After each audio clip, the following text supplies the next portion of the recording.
Salutations, aujourd'hui nous nous retrouvons sur une vidéo de forte qualité qui finalisera donc la préparation pour les championnats de France de course en montagne que tu feras. Au programme, un petit trail de 16 km pour un peu moins de 700 dénivelés à effectuer tout proche de la maison parce que c'est le trail de Font-Romeu. On avait littéralement aucune idée des concurrents qu'il y avait. Ouais. On se doutait qu'il y avait peut-être quelques Espagnols, quelques Catalans, mais sinon rien de plus. Le but de cette course c'était de voir un petit peu où t'en étais niveau forme. Bon, vous l'avez vu sur cette vidéo là que normalement t'es quand même pas trop mal et ça permettait d'avoir déjà un premier aperçu de ce que tu valais en sachant que on n'avait pas du tout réduit le volume pour cette semaine là puisque ça finalisait donc la dernière semaine de préparation. Alors, vous allez me dire, je commence déjà à trouver des excuses. Mais voilà, on se prépare. Voilà, c'est évidemment à prendre en compte dans le résultat final. Bon, aujourd'hui on est en veille de course.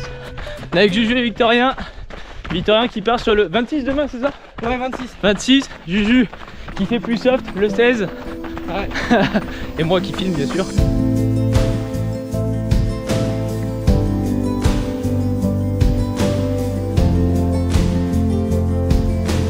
Alors au programme de mon côté, 10 km avec une petite bosse un peu poussée, histoire de tâter un peu les jambes.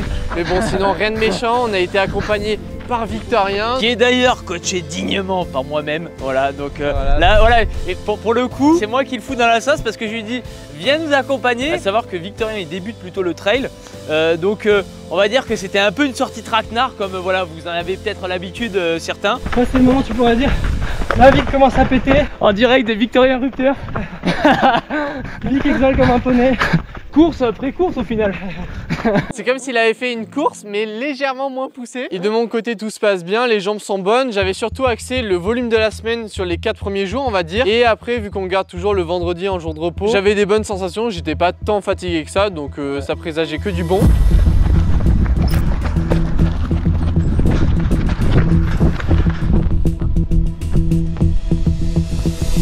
Et là du coup pour me tester, petite cote poussée on va dire sur 1 minute 30 d'effort à peu près. Ouais, moi la veille j'avais fait cette sortie là.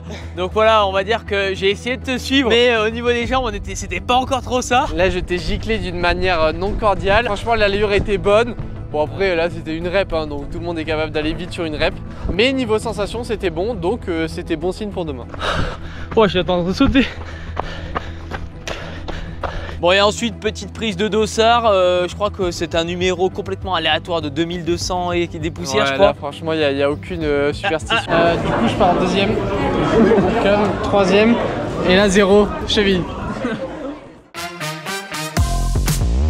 Bon et puis pas de temps à perdre, on se retrouve directement le lendemain, petit déj de forte qualité d'avant-course comme on dit. Ouais parce que le départ est à 9h30, il faut savoir qu'on a à peu près 15 minutes de route, ça change des autres compétitions. Mais du coup pas besoin de se lever super tôt, on s'est levé à 8h. J'ai mangé un peu de compote je crois, un peu de lait histoire d'avoir un peu de glucides rapidement qui s'assimilent bien. Et puis j'avais prévu sur la course une moitié de flasque. Alors vous allez me dire c'est aberrant, c'est vraiment très peu. Mais ça va être pire que prévu parce qu'en fait je vais pas du tout la finir. En fait là on tablait environ sur 1h15 d'effort. Sur 1h15, on peut se permettre en temps normal de pas prendre de ravito. On va dire qu'on peut arriver un poil sec sur la fin. Ouais, sur une météo fraîche par contre. Mais là en sachant que la température s'annonçait quand même assez élevée. En tout cas pour nous, voilà, vous allez me dire MDR 28-30 degrés, qu'est-ce que tu me racontes là? C'est énorme, on a 40 degrés.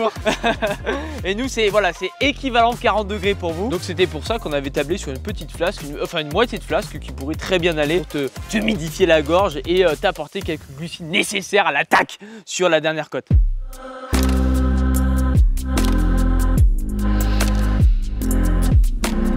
Bref, maintenant qu'on est arrivé sur le lieu de course, je me prépare un peu et après avoir mis mon dossard, je vais me lancer sur un petit échauffement vraiment très court parce que déjà dans un premier temps on a réussi à être en retard alors qu'on est à 15 minutes de route. Allez plus vite là.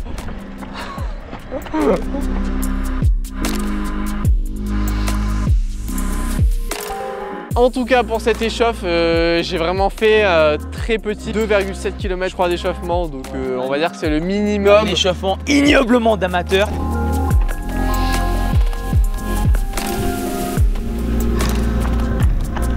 Vous voyez les gars, pantalon coton ou pas? Et puis quand même pour être un tout petit peu moins amateur, j'ai fait on va dire 2 ou 3 mètres de montée de genoux, pas plus. Et ensuite je suis parti sur 2 lignes, une ligne à plat et une ligne dans la bosse.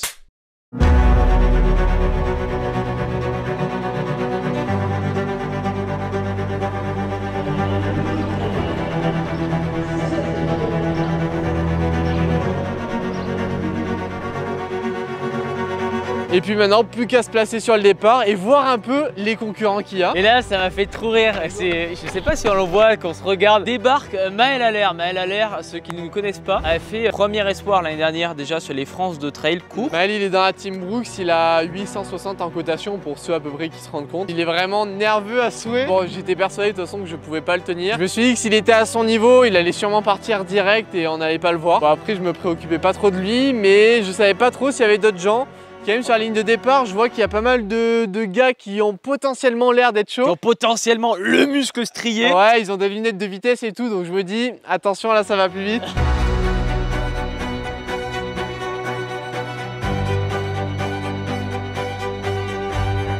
Et puis maintenant, place au départ. Comme vous pouvez voir, ça part pleine balle. Pas tout à fait un départ de cross, on est même encore loin.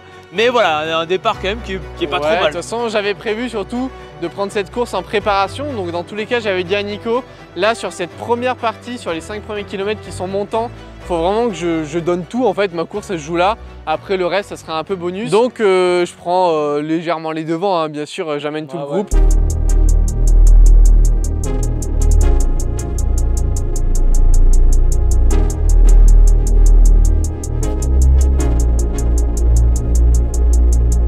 Relativement rapidement, il y a un groupe qui se détache, vous êtes je pense 4-5 et puis vous attaquez le musée sans mur. Le musée sans mur, ça va être la première vraie bosse. Ça va être des pourcentages au début qui sont pas très raides. Après, il y a une partie un peu plus raide, mais vraiment le musée sans mur, il passe assez vite.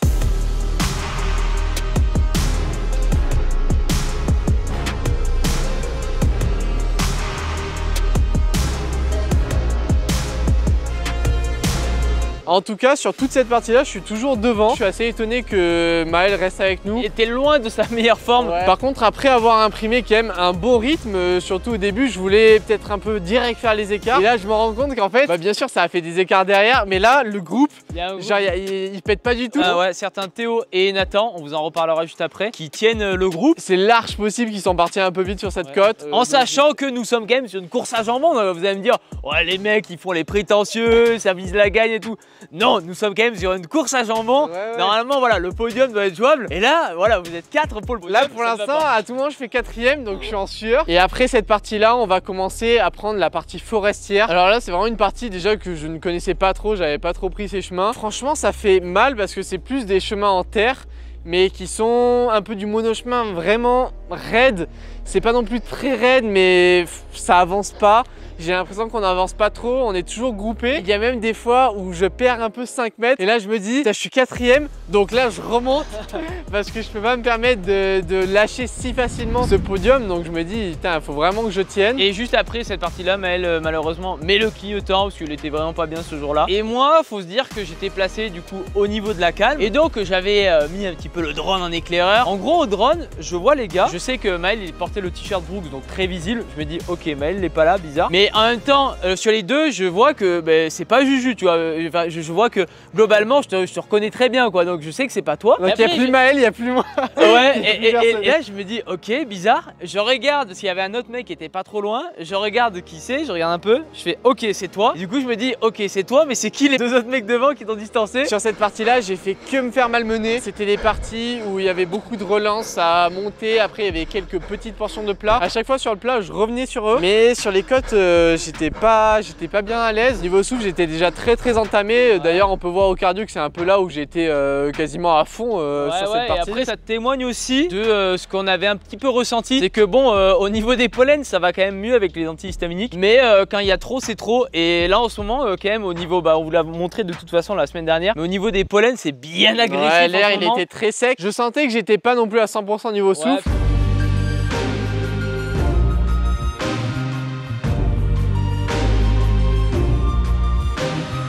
Mais bon, en tout cas, je m'accroche là. Mentalement, je lâche pas du tout parce que déjà, c'est pas le but de lâcher. Je suis quand même sur une optique de préparation. Donc, si je bâche, ça arrive pas à grand chose. Mais après, je voulais pas me contenter au podium. Je voulais essayer quand même d'aller chercher mieux. Et là, du coup, tu vas entamer cette bosse ignoble, comme vous pouvez voir. Les deux m'ont distancé. Donc là, on va dire, je suis à 30-40 mètres du deuxième. J'avais l'impression qu'il était très costaud dans les côtes. Ils avaient l'air un peu de se balader. Mais au final, j'entame ce gros radar. Et Nathan, qui est actuellement en deuxième position, je me rends compte qu'en fait, là, d'un coup, il se met à plus trop avancer. Parce que pour l'info, c'est lui qui a fait toutes les distances sur la partie forestière à monter. Et d'un coup, dans le raid, il se met à plus trop avancer. Et à partir de cette moitié de boss, on peut voir que tu reviens sur Nathan. Et quand j'arrive à son niveau, alors là on n'était pas très loin du sommet, mais j'aurais bien aimé faire une petite accel. Mais en fait, je pouvais juste pas dépasser, donc je me suis contenté de rester derrière. Après, il y a une petite relance au sommet. Et puis après, bon, le Nathan, si tu regardes la vidéo, va falloir travailler la descente, de ce que j'ai compris. Et pendant que je frôle les 200 BPM, est-ce qu'il serait pas temps de s'abonner pour aller chercher cette semaine les 16 500 abonnés? Nathan qui perd un petit peu de terrain dans la descente, visiblement un petit peu en mal dans la technicité, comme on dit. Ce qui était bien pour moi, c'est que j'avais toujours Théo, donc qui est actuellement en première position. Je l'avais bien en visu, il n'était pas non plus très loin. On va dire qu'il était quand même à un bon 100 mètres, je pense. Surtout avec la descente, bah, ça se fait vite les mètres. Bah, comme vous pouvez voir, une bonne descente et pourtant tu étais en gestion. Bah, tu te permets même de filmer un coup. Ouais, j'ai fait vraiment attention de ne pas me fusiller les jambes. J'ai quand même testé à l'entraînement des descentes à bloc et c'est très dur de remonter derrière. Donc là, j'essaie de faire une bonne descente pour distancer Nathan qui est derrière. Mais j'essaie de pas trop en mettre pour potentiellement revenir sur Théo sur la dernière côte. Et bon, après ça, bah, je crois que Nathan, tu le vois plus trop après la descente, il me semble. Non, franchement, il est vraiment assez loin. Donc c'est vrai qu'en une seule descente, j'ai réussi, on va dire, à sécuriser cette deuxième place. Et par contre, maintenant, pour aller chercher devant, ça allait être compliqué parce que là, j'arrive sur la petite partie plate. Je sens que j'ai plus trop d'énergie déjà. Initialement, c'est qu'on avait dit, il faudrait que tu boives avant le radar de la calme, un coup, et il faudrait que tu boives au moins après, donc sur cette petite partie plate. Alors le truc, c'est que j'ai bien bu avant et après, mais j'ai bu vraiment trop peu. Ouais, et ce qui fait que bah, au final, tu arrives au pied de cette dernière bosse et t'es un peu sec. Je suis méga sec, donc pour vous dire, on avait fait un peu sur un footing modéré cette bosse, et il s'avère que j'arrive pas à la monter plus vite. Donc j'étais pas en perdition de fou. Non. J'étais encore dans une période où ça allait, mais j'avais plus trop de force. Donc le pire, c'est que je m'accroche. J'arrive petit à petit au sommet, je m'approche du col d'Alpam, et là, je vois Théo, il est vraiment pas loin. Ouais, il est à 30 secondes. Lui aussi, il doit être un peu en perdition. J'ai l'impression qu'on fait la même allure depuis plusieurs kilomètres. Et en fait, là, tu vas entamer cette dernière descente après le col de Pam. En fait, dans cette descente-là, si t'es bien frais, si t'es en canne, tu vas faire une différence de fou.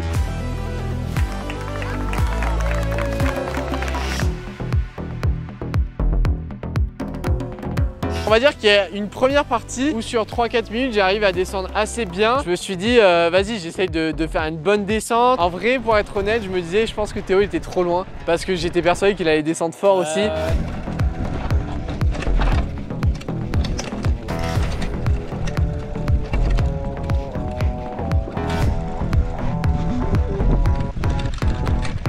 Et 5 minutes après, j'ai plus rien. Ouais, 5 minutes après, là vous pouvez voir, t'es collé complet, c'est aberrant. Et là je me dis, comment ça se fait que ça va collé. Ça va que c'est une descente, donc j'arrive toujours à courir à une allure correcte. Mais là, pour vous dire, s'il y avait une côte, je l'aurais fait limite en marchant. Là, j'avais plus rien. J'étais niveau énergie, j'en avais plus, donc je me laissais un peu aller.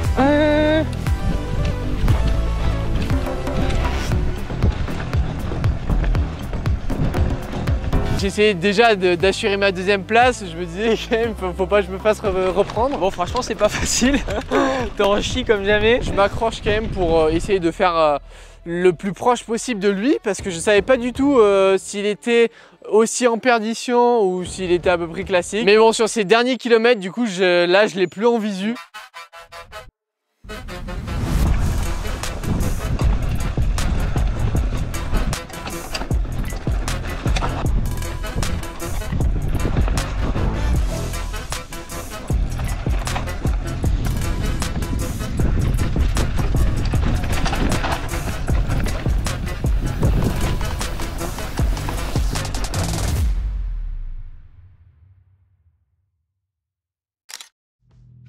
Et puis voilà, j'arrive à l'arrivée sur un chrono de 1h14 tout pile. Il faut savoir que le record de la course, il est en 1h12:30 je crois. Au final, j'étais pas très loin malgré cette dernière moitié qui était vraiment très compliquée. Sachant que franchement, quand on voit même la première partie, j'ai le sentiment quand même que tu peux mieux faire sur la première partie. En étant plus frais, tu peux clairement gratter 2-3 minutes sur la deuxième partie. Le souffle, il va vraiment dépendre des pollens qu'il y a là-bas. De toute façon, là, je vais pas me plaindre. Franchement, moi, j'arrive, je suis quand même satisfait. Et pour Théo, je vais vous dire pourquoi il a pas été si bien de ça. Déjà, je pense que de toute façon, il l'a dit, il a fait une grosse semaine aussi. Je sais pas à quel point, mais il a fait une grosse semaine de ce qu'il nous a dit. Pour vous dire, c'est un mec qui vient de la route et du cross. Et sur les France de cross de cette année là, donc les France de long en senior, il a fait 27e. 27e, ça équivaut à peu près à notre meilleur senior actuel en Nouvelle-Aquitaine, donc Elliot Tissier, un mec que vous avez pu voir hyper agressif. Après Théo, c'est un gars qui a déjà fait moins de 30 minutes au 10 km. Sur plat, il court vraiment bien. Pour la petite anecdote, ce qui est drôle, c'est que le podium, donc il y a Théo, Nathan et moi, on vient de commencer, c'était